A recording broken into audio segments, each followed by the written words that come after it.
Acara salajengipun inggih punika sambutan atas nama panitia dan Sohibul Bait ingkang badhe dipun sampaiaken dening Al Mukarram Romo Kiai Mustadar Mukhtar. Kepada beliau kawula sumanggaaken.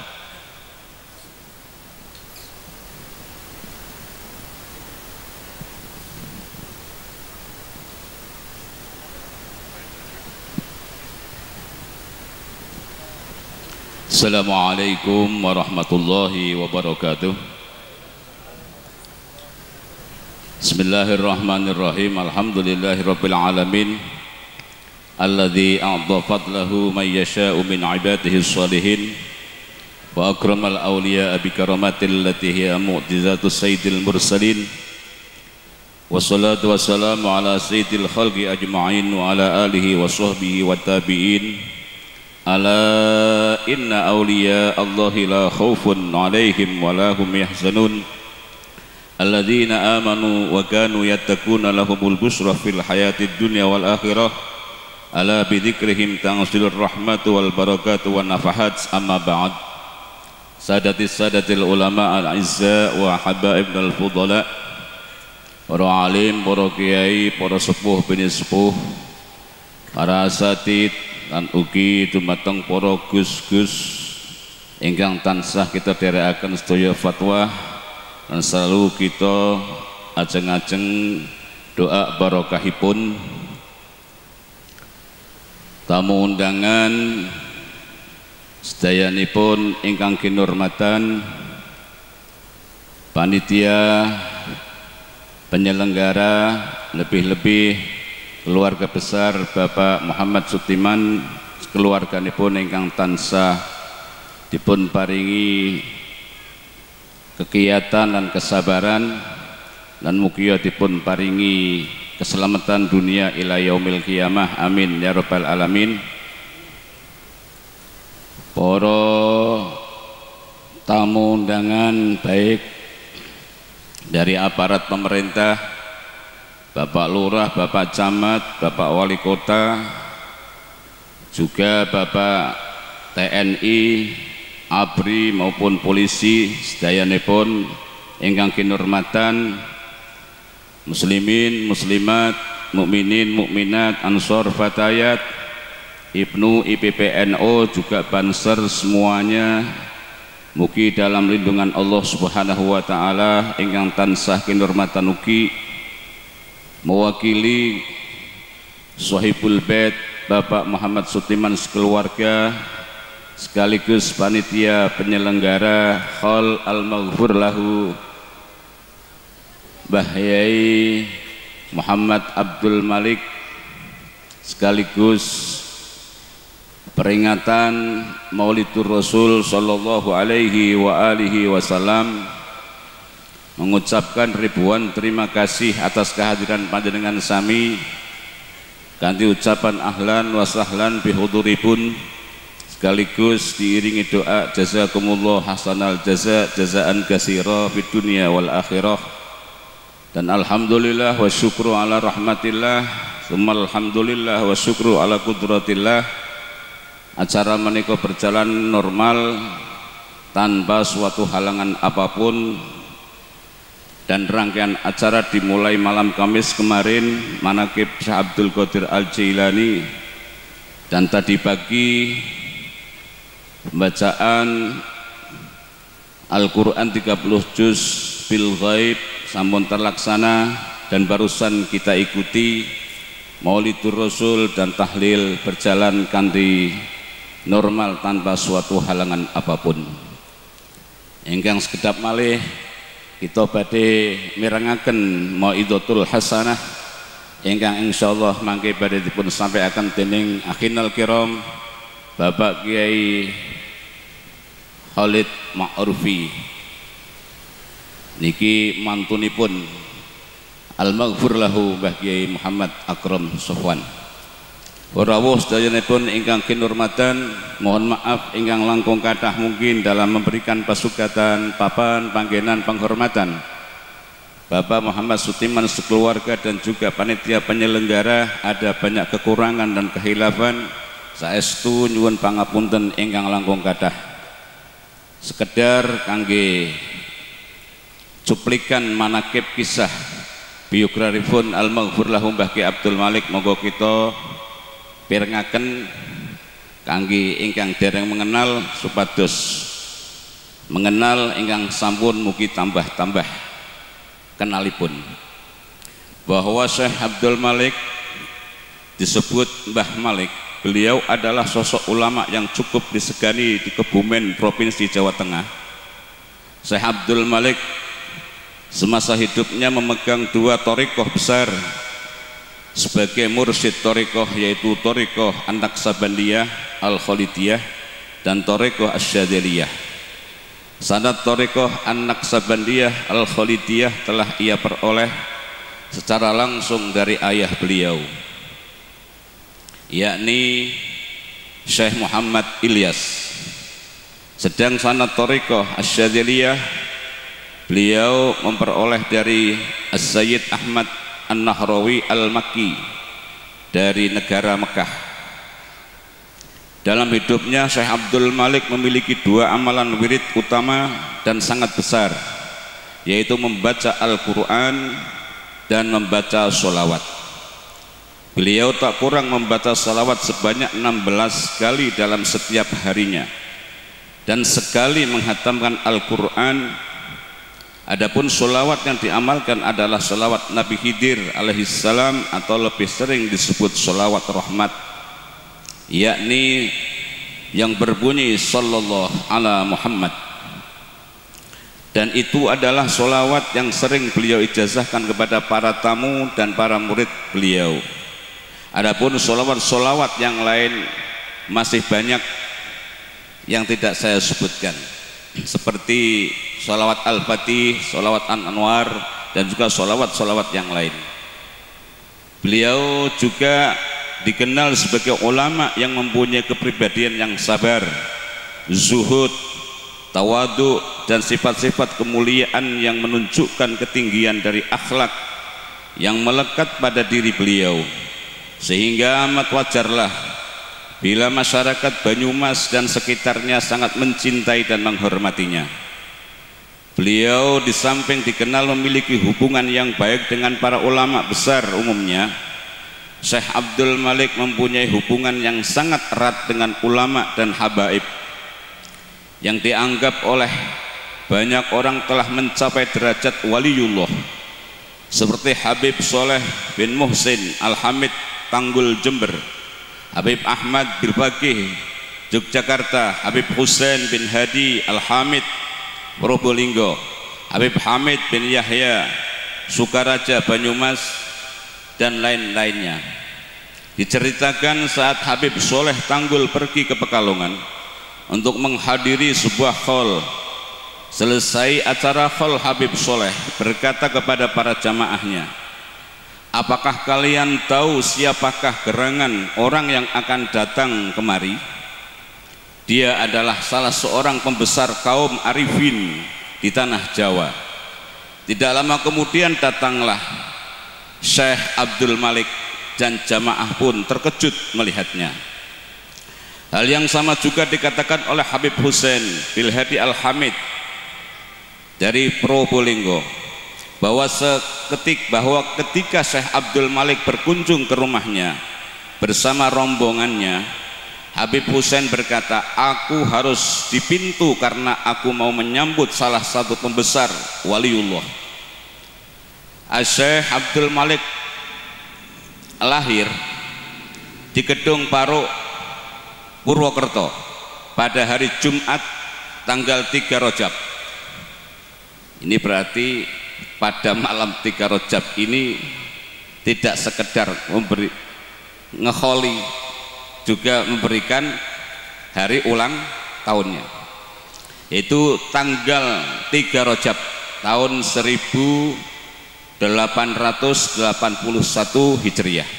Nama kecilnya adalah Muhammad Asad. Sedang nama Abdul Malik diperoleh dari ayahnya Kiai Muhammad Ilyas ketika ia menunaikan ibadah haji bersamanya.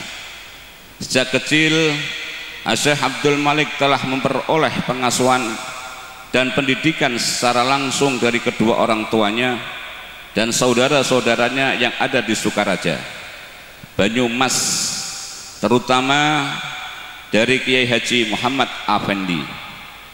Setelah belajar Al-Quran dengan ayahnya, Syekh Abdul Malik kemudian mendalami kembali Al-Quranul Karim kepada Kiai Haji Abu Bakar bin Haji Yahya Ngasinan, Banyumas.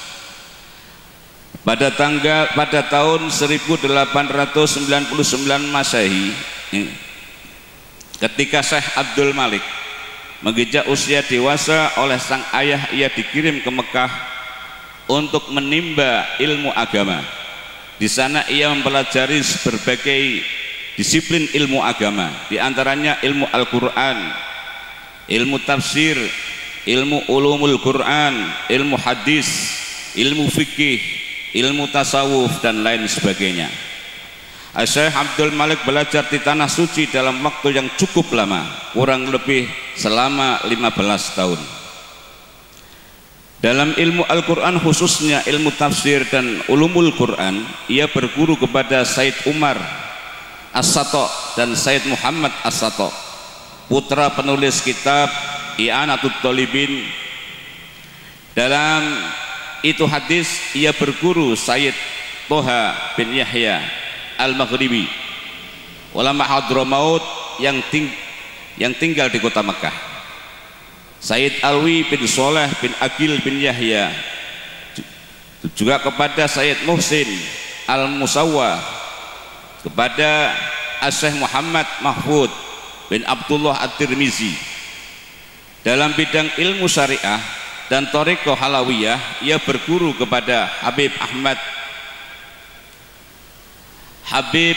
Abu Bakar Al-Ados, Habib Muhammad bin Idrus Al-Habsyi, Surabaya, Habib Abdullah bin Muhsin Al-Ados, Bogor, Kiai Soleh Darat, Semarang. Sementara itu guru-gurunya beliau di Madinah adalah Said Ahmad bin Muhammad Amin Ridwan, Said Abbas bin Muhammad Amin Ridwan, Said Abbas Al-Maliki Al-Hasani, kakek Said Muhammad bin Alwi Al-Maliki Al-Hasani. Juga mengguru kepada Said Ahmad An-Nahrawi Al-Makki, kepada Said Ali Ridho. Setelah sekian tahun menimba ilmu di tanah suci sekitar tahun 1327 Hijriah, Syekh Abdul Malik pulang ke kampung halaman untuk berkhidmat kepada kedua orang tuanya yang saat itu sudah sepuh atau usia lanjut. Kemudian pada tahun 1333 Hijriah, sang ayah Syekh Muhammad Alwi berpulang ke rahmatullah. Inna lillahi wa inna ilaihi rajiun. Dalam usia beliau 147 tahun, dimakamkan di komplek Pondok Thariqah Sukaraja Lor. Sesudah sang ayah wafat, Syekh Abdul Malik kemudian mengembara ke berbagai daerah di Pulau Jawa guna menambah wawasan dan pengetahuan. Dengan berjalan kaki, ia pulang ke rumah tepat pada hari ke-100 hari dari wafat sang ayah. Sepulang dari pengembara, Syekh Abdul Malik tidak tinggal lagi di Sukaraja, tetapi menetap di Gedung Paro bersama ibundanya Nyai Zainab. Perlu diketahui pula, Syekh Abdul Malik sering sekali membawa jamaah haji Indonesia asal Banyumas dengan menjadi pembimbing. Mereka bekerja sama dengan Syekh Mekah, dan aktivitas itu dilakukan dalam rentang waktu yang cukup lama, sehingga wajarlah kalau selama menetap di Mekah ia memperdalam lagi ilmu-ilmu agama dengan para ulama dan syekh yang ada di sana. Berkat keluasan dan kedalaman ilmunya, Syekh Abdul Malik pernah memperoleh 2 anugerah, yakni pernah diangkat menjadi mufti atau wakil mufti mazhab Imam Syafi'i.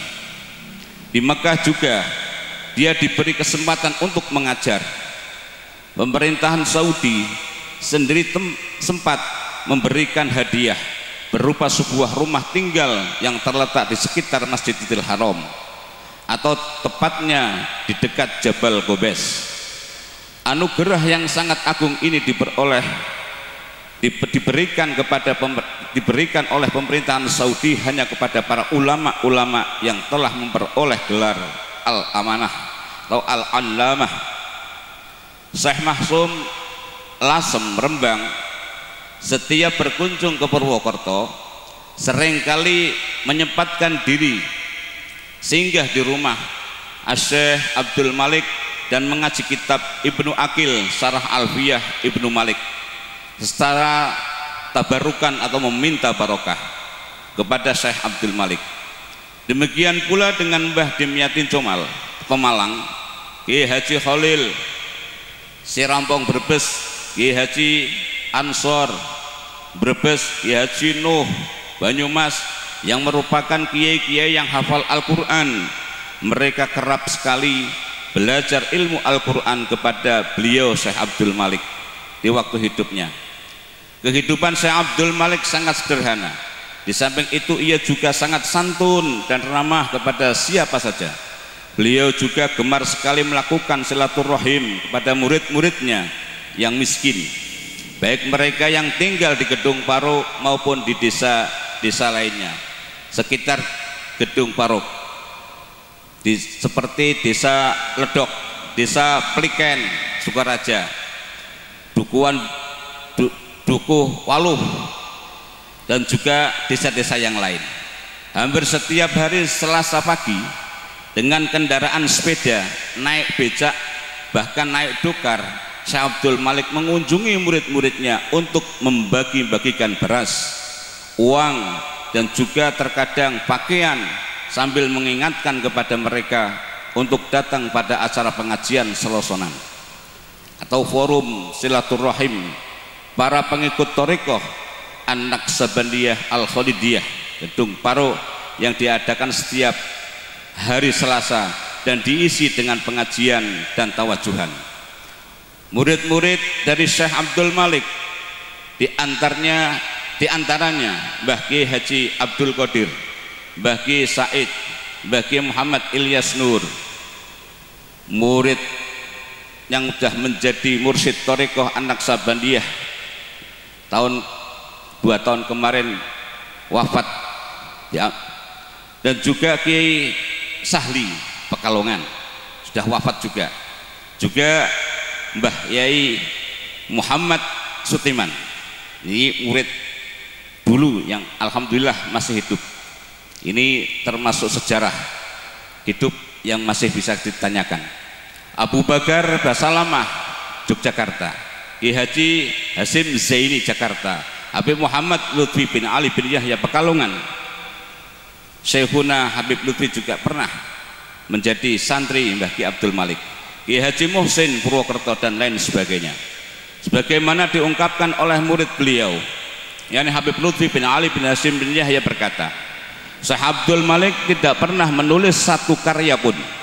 Karya-karya Al-Allamah Syekh Abdul Malik adalah karya-karya yang dapat berjalan, yakni murid-murid beliau, baik dari kalangan kiai, ulama maupun solihin.